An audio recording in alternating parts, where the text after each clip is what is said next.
Hey friend, do you struggle with perfectionism or people pleasing or control issues? You've never struggled with perfectionism or people pleasing or anything like that, right? I've been alive, so I've struggled with it. Verse 48, but you are to be perfect even as your Father in heaven is perfect. What he's saying is you're to become mature, and when you mature, as you mature, you become more like your Creator. You find that you just can't stop, even though you feel exhausted. It really gets in the way of a peaceful life. Oh my goodness, right? And we don't even recognize how it's running our life in the background. How does anxiety fit in all of this? There may be a part of your system that's showing up as anxiety that's really trying to protect you. Our control or our perfectionism becomes the mechanism by which we keep ourselves safe. That's not the fullest version of who God created us to be. Stay tuned, this episode's for you.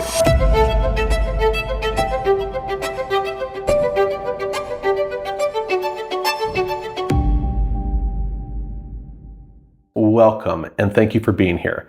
I'm Josh Spurlock. I'm a licensed professional counselor with a degree in biblical languages. I also developed a model of therapy called Neuroscience-Informed Christian Counseling and founded the faith-based therapy company, My Counselor Online.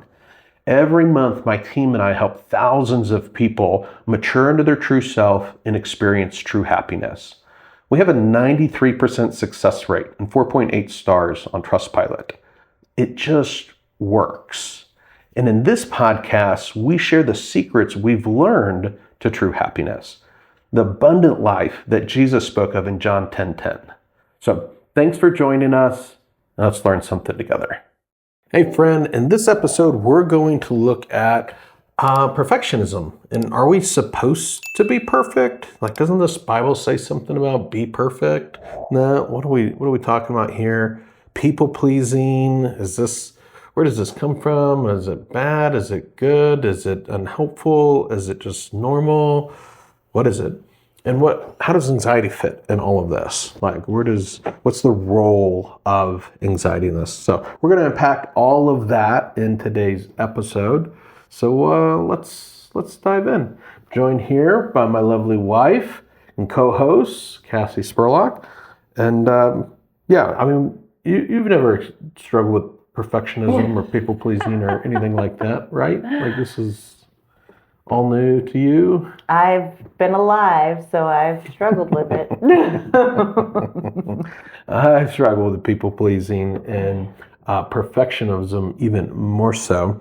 But yeah, I want to start, as we often do, like with the scriptures and understanding what the scriptures have to say about some of these things, particularly around a couple of verses where there's an unfortunate word choice, in my opinion. This is one of those nerdy, opinions that you have when you have a degree in something. I don't know if any of you out there have degrees in something, and then you thus have an opinion about things related to that degree. Or anything that you've researched extensively. Right? Yeah, so I have a degree in biblical languages, and so I sometimes have opinions about certain word choices that translators use as they're translating stuff, especially when I see those word choices create problems for people as in the therapy office, because I'm also a therapist. So I'm a therapist who's weird because he has a degree in biblical languages also. And so I see how translation matters show up in the therapy room, and thus I have some opinions about it. But let's dive in and I'll show you what I mean.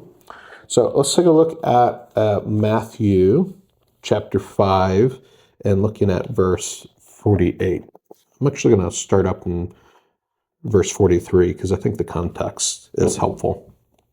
So this is Jesus talking about loving our enemies, and he says, "You've heard the law of Moses say, love your neighbor and hate your enemy. But I say, love your enemies. Pray for those who persecute you in that way. In that way, you'll be acting as true children of your Father in heaven, for he gives sunlight to both the evil and the good, and he sends rain on the just and the unjust too. If you've watched other episodes, that's a key verse talking about common grace. Verse 46, if you love only those who love you, what good is that? Even corrupt tax collectors do as much. If you're kind only to your friends, how are you different from anyone else? Even pagans do that.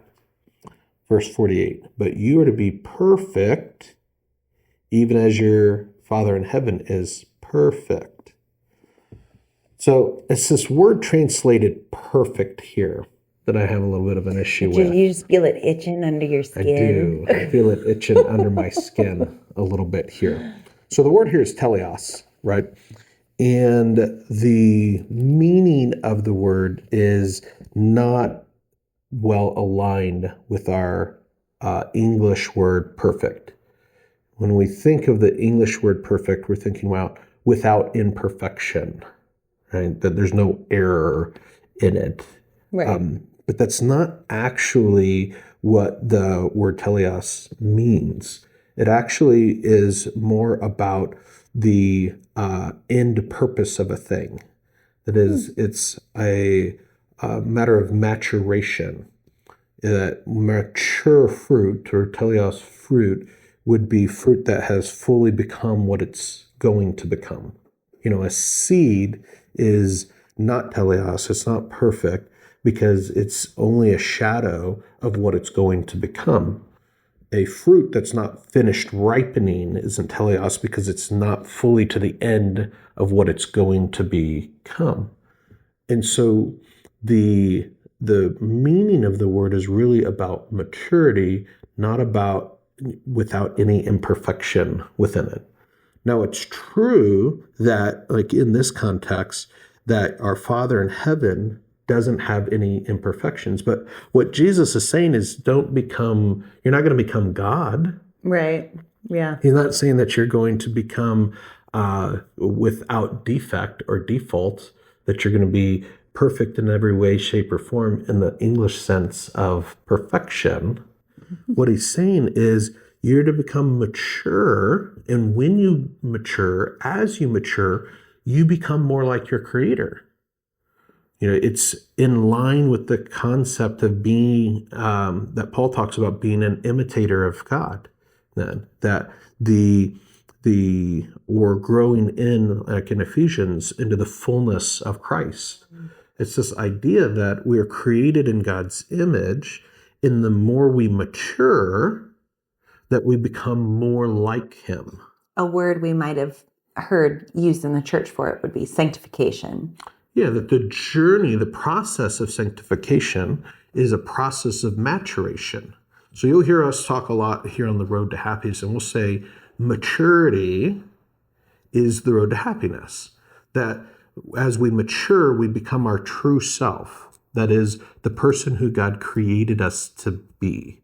That we believe, because the scriptures teach, that before time began, He saw us and He knew us. And He designed us purposefully to fit into His kingdom.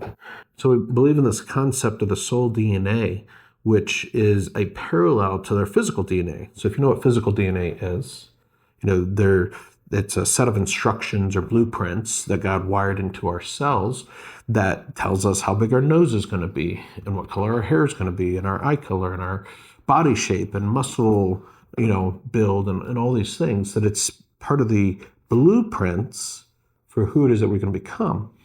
And those blueprints unfold as we have the right conditions for them to unfold. Yeah.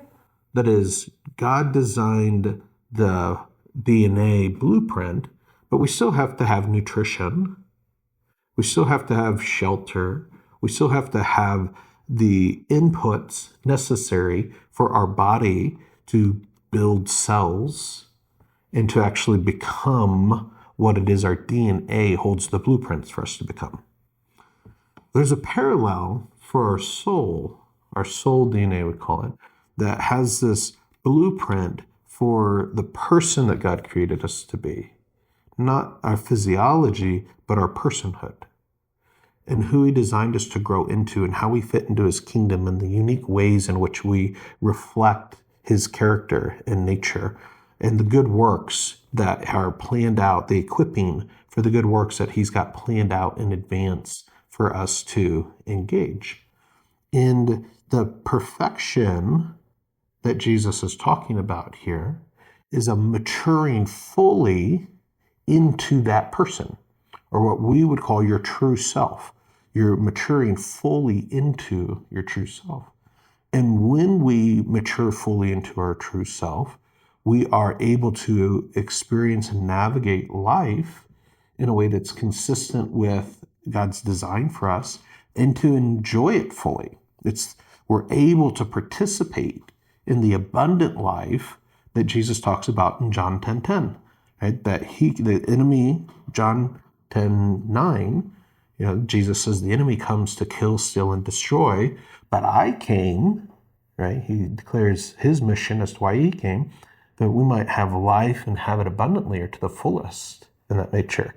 Like this is the fullness or perfectness, the maturation that Jesus wants for us. Yeah, it's not about lacking defect. Mm-hmm. It's like God could ever think that we would lack defect. He's like, you need to lack defect.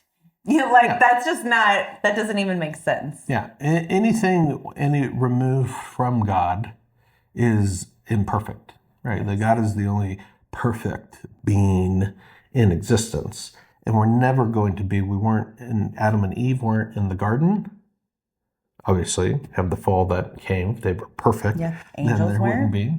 Angels weren't. We're not going to be in the new heavens and earth. We're not going to be perfect. And so what he's saying here is mature. Yeah. And that shows up in our character, specifically in how we love.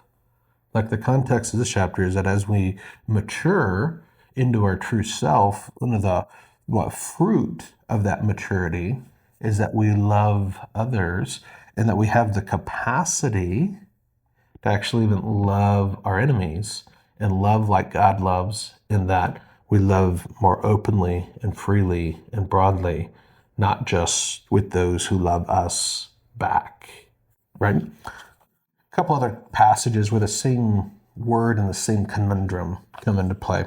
Be useful to look at. Colossians 1:28, Paul's talking to the church here and says, so everywhere we go, we tell everyone about Christ. We warn them and teach them with all the wisdom God has given us, for we want to present them to God perfect in their relationship to Christ. I work very hard at this as I depend on Christ's mighty power that works within me. So it says perfect in relationship to Christ, right? Again, teleos is the word here, and we're talking about maturity. Like we're talking about maturing into the fullness of Christ. We're maturing into the fullness of who it is that God designed us to be. Not that we would never make mistakes, not that we would never err, but that we would mature fully into who God designed us to be. One last passage look at where this comes into play. Hebrews chapter 5, verse 14. Solid food is for those who are, same word, but translated here as mature, who have trained themselves to recognize the difference between right and wrong, and then do what is right. So solid food is for those who are mature, who have trained themselves to recognize the difference between right and wrong, and they do what is right. So here the translators use mature. I like that. Good for them. The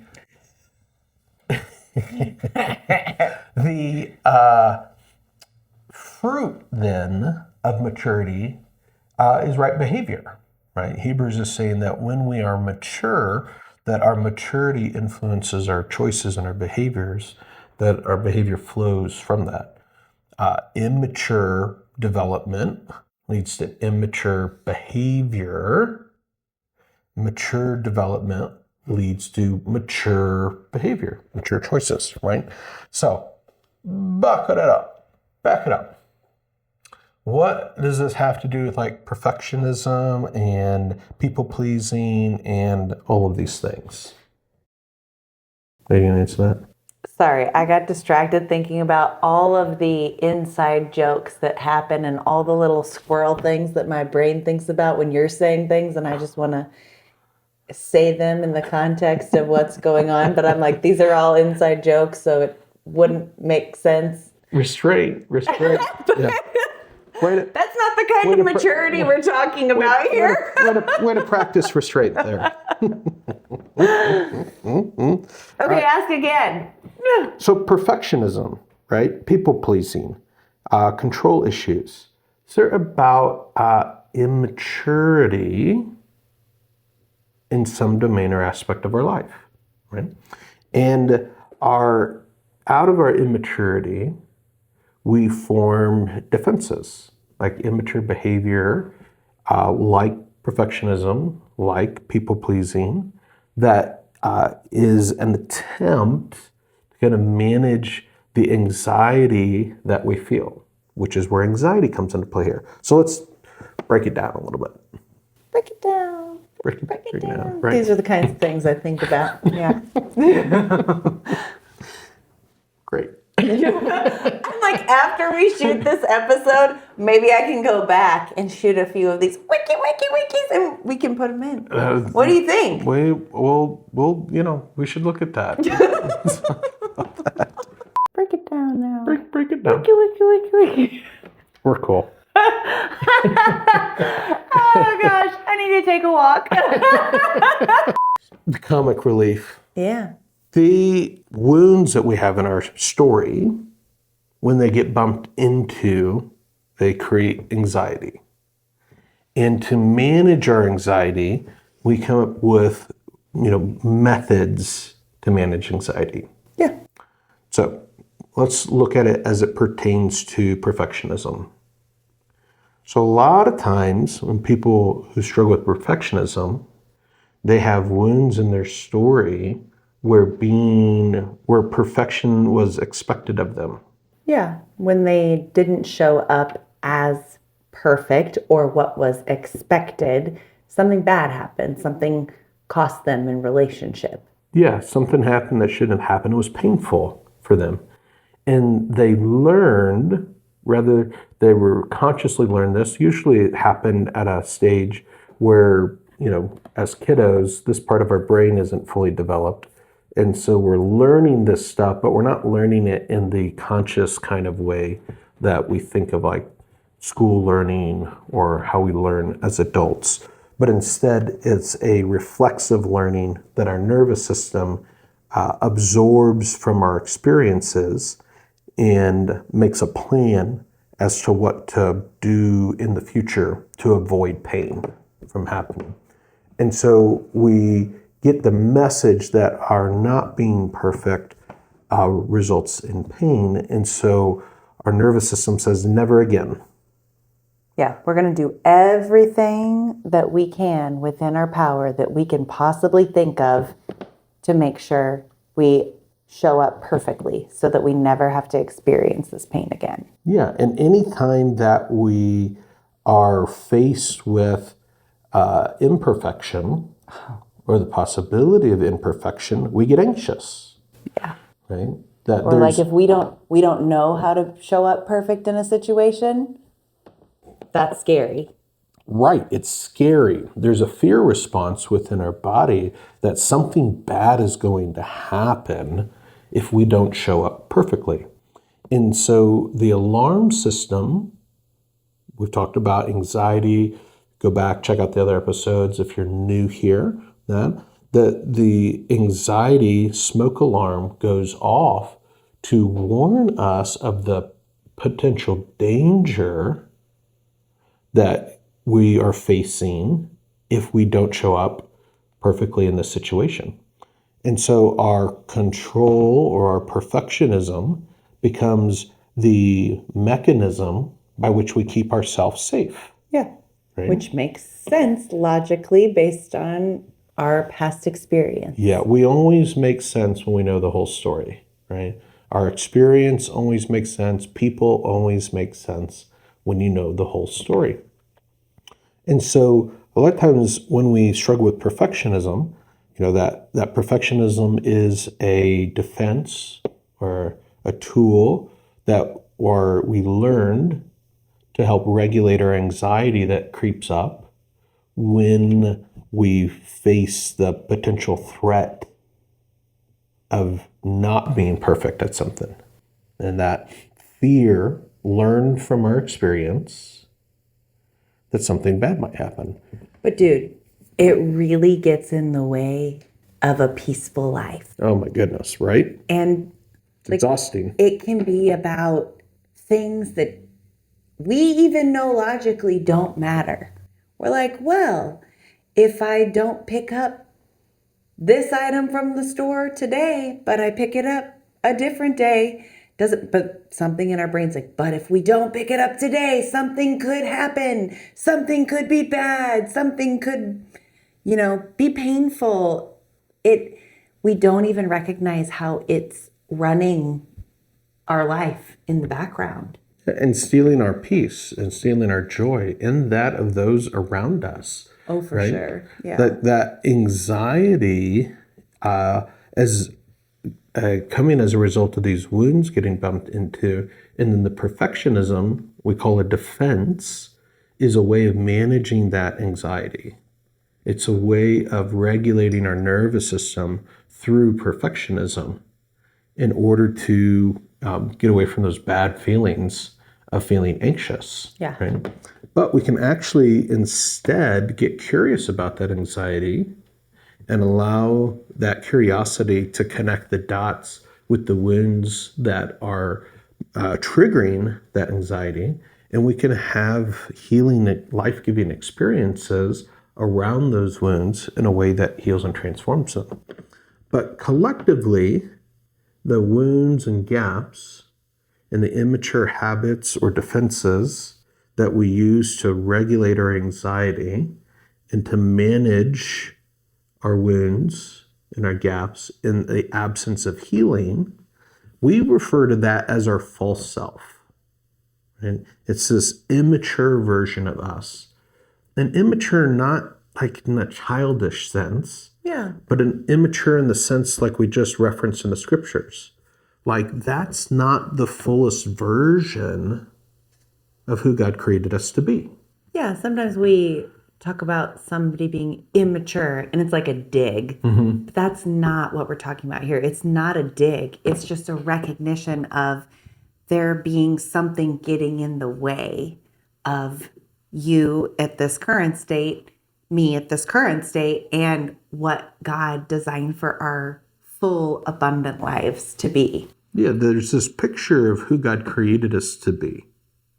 The mature version, the fully formed version of ourself. And the full and abundant life that he wants us to have, that we can only have as this full and mature version of ourself. And so God is very interested in us healing, maturing, and growing into the version of ourself that he intended from the beginning for us to be. But the wounds and gaps of our life, the experiences of our life have developmentally stunted us. Like they've got in the way and blocked us from fully maturing into who it is that he created us to be. And to survive, we've came up with brilliant adaptations like perfectionism, like people-pleasing. Yes, which served us well at one point in time, which is why we developed them. If you think about a child who doesn't have safety, but in order to create safety for themselves, they make sure that they show up well for the adults in their lives that are supposed to be taking care of them. That is important to that child because it protects them. It does provide the safety that their parents should have been providing, but didn't have their own ability to do that. And so it was a good thing. It was helpful. But now they're in a new season where they can provide, they have safety in other areas of their life. They've learned, they've grown, they've have other resources to pull from, not their parents anymore. But those habits that kept us safe are still in our nervous system. And so now they're actually maladaptive. They're actually becoming hindering to us experiencing the life in this season that God wants for us. Yeah, so, what might that look like? It could be that as a kiddo, we've had a painful experience or multiple painful experiences or disconnect whenever our parents were displeased. Right? Yeah. If we didn't do what it is or show up like they expected us into a given situation, it's not just that they're saddened by that and that those are teaching opportunities, but there was this loss of connection in a way that felt shaming, that felt so painful to us as kiddos. And so we adapted. We're like, never again. I got to find a way to not have that happen. And so I'm not allowed to have my own thoughts, feelings, or opinions, that only the thoughts, feelings, and opinions of others matter. And so I'm going to work to try to keep them happy with me so I don't have that pain of loss or abandonment or rejection or whatever it is that happened. And so there's this beautifully adaptive coping mechanism or defense that we figure out in order to be able to do that. Yeah. Because we don't get to choose our family of origin. We don't get to choose those circumstances that we're born into. Yeah. We just have to adapt to them. But it comes at a cost. Yes.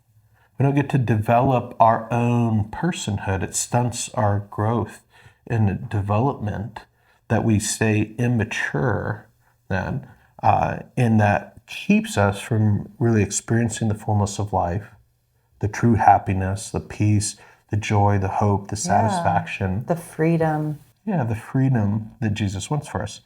And those defensive ways of surviving and living, and those to manage and navigate the pain that comes from our wounds and the gaps in our story, collectively these things are our false self.